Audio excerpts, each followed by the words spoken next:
Have you ever wondered why pain always finds you, no matter how carefully you play the game? Why rejection, betrayal, and judgment still pierce through, even when you've armored yourself with indifference, silence, or a convincing smile? Perhaps you're exhausted, not from weakness, but from the endless pressure to be untouchable, to appear unbothered by what quietly shatters you inside.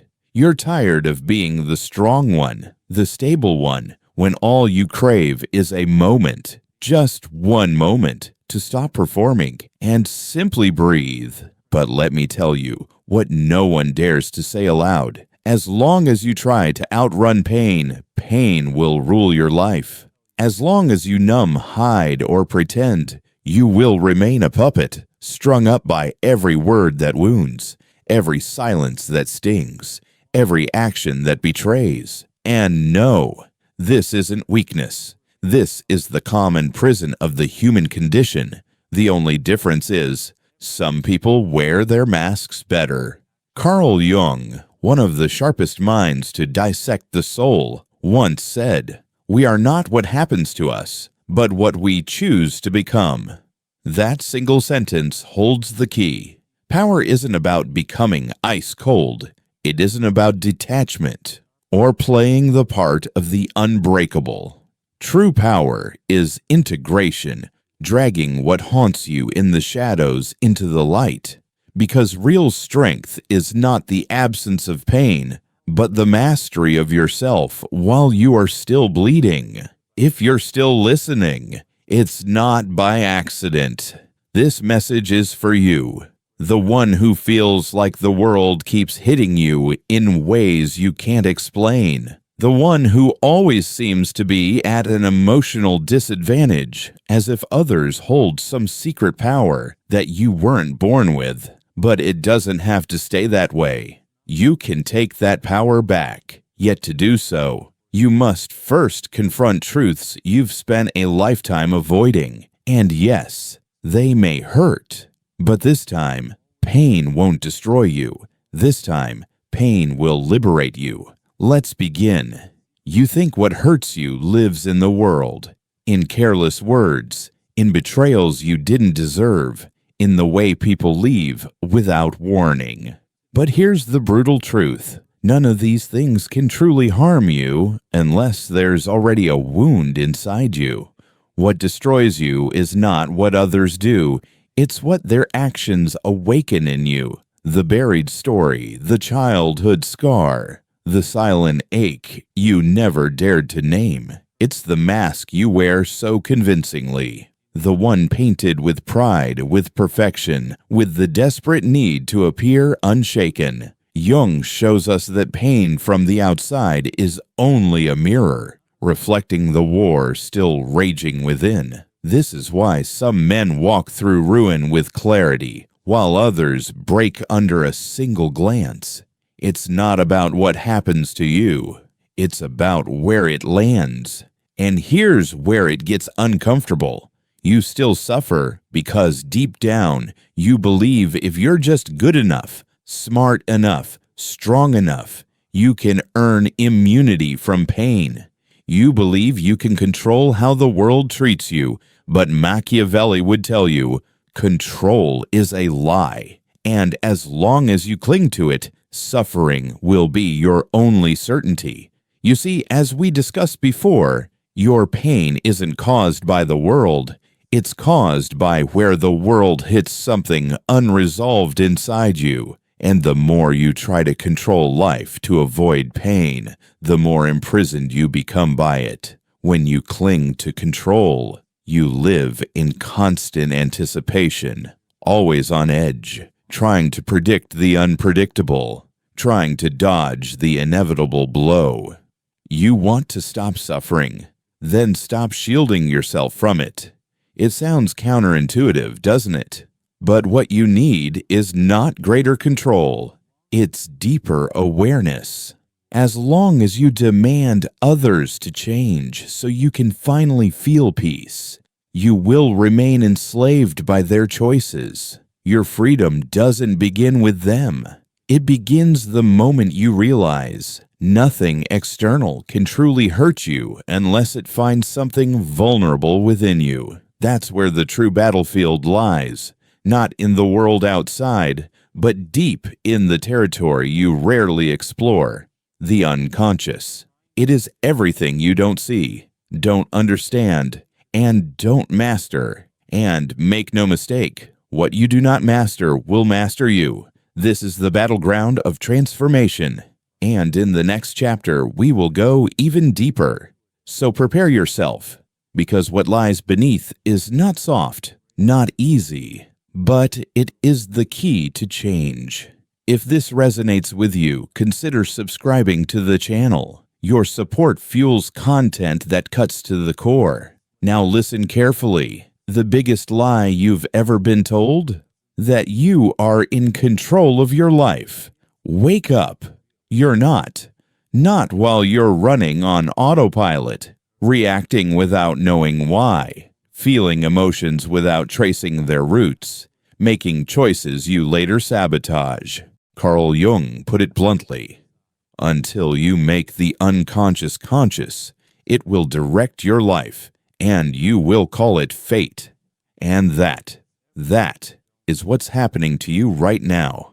The sudden anger, the unexplained sadness, the emotional chaos that seems to come from nowhere. None of it is random. They are messages, urgent signals from the parts of you you've abandoned, ignored, buried. Jung called this hidden world the unconscious, but it is no passive fog. It is a living, breathing force, a system of memories, fears, traumas, and unfulfilled desires you refuse to confront. And yet, they steer your every move. Ever wonder why a simple comment cuts you like a knife while others walk away unfazed? Because it touches a live wire in you, a raw wound you never healed. You didn't confront it, you swept it under the psychological rug. And now, you trip over it, again and again. Jung said, "We cannot change anything until we accept it." Condemnation doesn't liberate, it enslaves. So ask yourself, what have you been doing all this time? Judging yourself, suppressing emotions, silencing your own truths, pretending this would make them disappear. But the unconscious doesn't vanish just because you ignore it.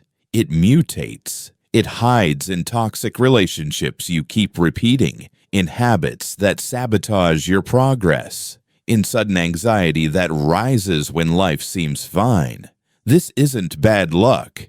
It's your soul trying to shake you awake, but you keep sleeping. You want to stop being hurt, then stop running from what's within. Because as long as you remain ignorant of your unconscious, you are not living.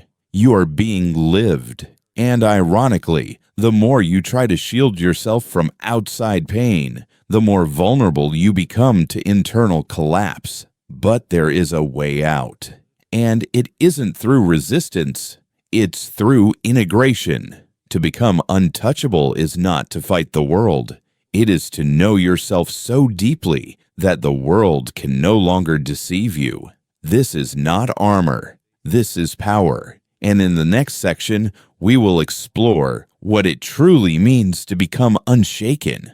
Why real strength is born not from defense, but from fearless acceptance. Let's move forward. Previously, we uncovered that true strength lies not in avoidance, but in integration. Now, let's dive even deeper into the part of you that's been silenced the longest, your own feelings. The real problem isn't that you feel too much. The problem is that you don't understand what you feel or why you feel it. And that confusion, it only exists in those who don't yet know themselves. Carl Jung said it best.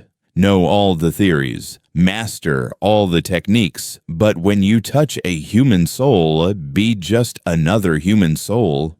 Yet the soul you ignore most is your own. You hide behind a crafted persona, a version of yourself that looks unbreakable, controlled, invulnerable. But beneath that mask, Your real self is screaming, begging to be seen. Emotional strength has never been about becoming cold.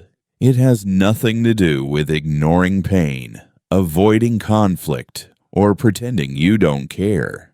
True emotional strength is about integration. It is about having the courage to accept everything you've buried in the shadows and bringing it into the light.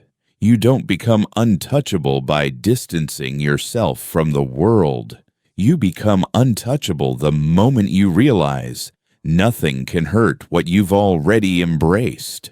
Once you integrate your fears, your shame, your flaws, your hidden insecurities, you stop reacting blindly. You stop being ruled by every passing emotion. You observe, you choose, you act with clarity. No longer an emotional puppet, but a sovereign being.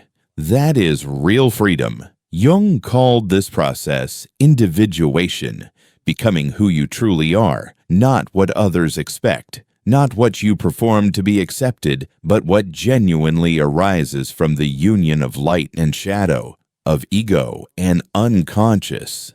Individuation isn't about becoming perfect. It's about becoming whole. You don't need to be a better person. You need to be a complete person. Here's the hard truth no one ever told you. The more you run from pain, the more it hunts you. The more you try not to be affected, the more fragile you become. But when you stop and face your wounds, when you accept both your nobility and your darkness, nothing outside you has the power to shatter you anymore. But make no mistake, this path demands courage. Courage to look inside. Courage to drop your mask. Courage to feel, truly feel. Because the key to transformation is buried in pain. That's what we're going to uncover next. How suffering, far from being your enemy, can become the doorway to your deepest strength. Let's go further, this time without fear. From childhood, you were taught to hate pain, to treat suffering as weakness, to believe that crying is pointless, and that feeling too deeply would make you a target. So you learn to run, to escape, to deny, to shut down. But pain, real pain, does not vanish. The more you flee, the more it transforms. It slips into your life as anxiety, as sudden anger, as boredom, as apathy, as self-destructive urges you can't explain. Ignored pain doesn't disappear. It tunnels through your inner world silently until one day everything collapses. Jung saw this very differently. He believed pain was not the enemy, but the messenger of the soul, the signal from the unconscious, the language your deeper self uses to get your attention. He once said, "Depression is like a lady in black. If she appears, don't push her away. Invite her in, offer her coffee, and listen to what she has to say." But you don't listen. You drown it out. You silence yourself. You distract, numb, overwork. You do everything except face what's calling you. Previously, we explored how pain is not your enemy. It's your messenger. Now, the question is, are you finally ready to hear what it's trying to say? You see, suffering only cuts so deeply because you're still at war with yourself. One part of you longs to evolve, to grow, to break free. But another part clings desperately to the familiar, to the comfortable illusions that shield you from discomfort. Inside you, something cries for transformation, but your ego, so addicted to control, tries to silence that cry. And it is in this inner tug of war that pain is born, because change hurts. Growth is painful. Letting go, truly letting go, can feel like dying. You must grieve the loss of old beliefs. You must sever toxic attachments. You must allow what no longer serves you to die. This is mourning, an internal death and rebirth. But don't turn away from it. Because it is precisely in the ashes of your former self that something new begins to take shape. When everything you believed is stripped away, when your defenses collapse, when pain exposes your rawest vulnerability, only then can you finally see who you are. Not who you pretend to be, not the performance, not the mask. At that moment, suffering becomes sacred because it shatters every false identity and brings you face to face with the only thing that can truly set you free, yourself. Jung understood this. He didn't see suffering as a malfunction of the system. He saw it as a vital part of the process. Pain is not the dead end. It is the gateway, the beginning of the path toward individuation. But here's the tragedy. Most people never make it across that inner valley. They give up. They run. They distract themselves. They return to the surface where it's safe, where the masks still fit. But not you.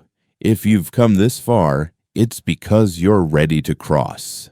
And in the next part, we'll uncover how this journey truly unfolds. Yes, it's deep. Yes, it's brutal. And yes, it will change you forever. Very few dare to even begin the journey of individuation. Even fewer see it through, because this path makes no promises. It offers no comfort, no applause, no safety net for your ego. In fact, it will destroy that ego. Jung called individuation the process of becoming who you are. But what he meant was this: you must unlearn who you think you are. And that cuts deeper than any rejection from the outside. You begin to see the painful truth. Much of what you believed made you was an illusion. You are not your accomplishments. You are not your traumas. You are not the image you built to be accepted, respected, or loved. All of that was survival, but surviving is not the same as living. Individuation is the soul's call to rise above survival. It begins the moment your unconscious starts pushing up all that was hidden, suppressed, and distorted. Jung warned us, to go through this process, you must dissolve the persona. It's just a mask, a socially convenient lie. And to remove it, you will have to tear off your own skin and look at what lies beneath. That's where you begin to become untouchable. Not because pain vanishes, but because you've already been through the fire. You've faced your monsters. You've stood eye to eye with your shame, your desperation, your rage, and you've said, I see you. You no longer control me. This is clarity. This is mastery, and it births a strength that no applause, no validation, no power can replace. Because now, you don't need to be loved by everyone. You don't need to win every argument. You don't need to look strong. You know who you are, and no one can take that from you. True emotional armor is not a wall. It is a core, a center forged by fire and self-acceptance. When storms come, you do not fall. When pain returns, it does not break you. Because now, you are not reacting. You are living from the inside out. You have stopped floating on the surface. You have begun to inhabit yourself. You've come this far. You've stepped away from illusions, stripped off the masks, and walked through your inner fire. But there is one more truth waiting, a final test that separates those who awaken from those who merely wander. This depth you've reached, this sacred clarity, it comes at a price. And that price is loneliness. Not because you will be truly alone, but because few have the courage to walk this far within themselves. Most remain trapped on the surface, draped in masks, gripped by the fear of feeling. So when you begin to free yourself, you'll notice a distance forming. But let me be clear, this distancing is not rejection. It is maturation. You do not walk away out of pride. You drift away because you no longer fit into the spaces you once shrunk yourself to survive. You've outgrown the places that once disguised your truth. And this leads us to the final insight of this journey, perhaps the most vital one. Consciousness is your true shield, not brute strength, not cold indifference, not the illusion of control, but clarity, sharp, unwavering clarity. And this is what we must now examine together. How consciousness, true self-awareness, is the only state in which nothing, absolutely nothing, can have power over you again. Let's complete this crossing together. You need to hear this plainly. Nothing in this world will protect you from pain if you remain unconscious of what's happening inside you. Words will keep wounding you. Rejections will continue to cut. Losses will drag you down again and again until you wake up. But awakening is not a miracle. It's not some divine moment sent from above. It's a choice, a daily deliberate choice, to look within even when it burns, to take responsibility for what you feel, without blaming others, without clinging to your past, without waiting for fate to rewrite your story. Carl Jung said it perfectly. What you resist persists. What you accept transforms. And you've spent a lifetime resisting. You resisted the fear of inadequacy, the pain of being overlooked, the loneliness that echoed when no one saw your soul, the hollowness of rejection. And in response, what did you do? You hid. You silenced your truth. You tightened your grip on control. You tried to be perfect, tried to be strong, and all it did was drain you. But now, something has changed. Now you see that true emotional strength, real immunity, isn't about building walls. It's about developing clarity. When you understand your own triggers, when you see your patterns, when you face your wounds head on, you strip the world of its power to destroy you. You still feel pain, but you no longer drown in it. You still suffer, but you don't lose yourself. And that changes everything. What protects you now isn't withdrawal. It isn't numbing. It's your willingness to dive deeply into life, to face it with eyes wide open, because those who skim the surface are wounded by every wave, but those who dive into the depths, they find silence, they find stability, they find unshakable power. And that is where you are going, because once you begin to live from this place, from presence, integration, acceptance, the world may still try to hurt you, but it won't know where to strike, because the vulnerable parts, you've already made peace with them. If this video awakened something in you, even a flicker, declare it. Type in the comments, I choose awareness. Let's build a movement of those who no longer pretend to be strong just to survive, but who choose to live with truth. And don't stop here. The next video is part of this path. You must keep going, because real transformation, it only begins when you decide not to turn back. See you there.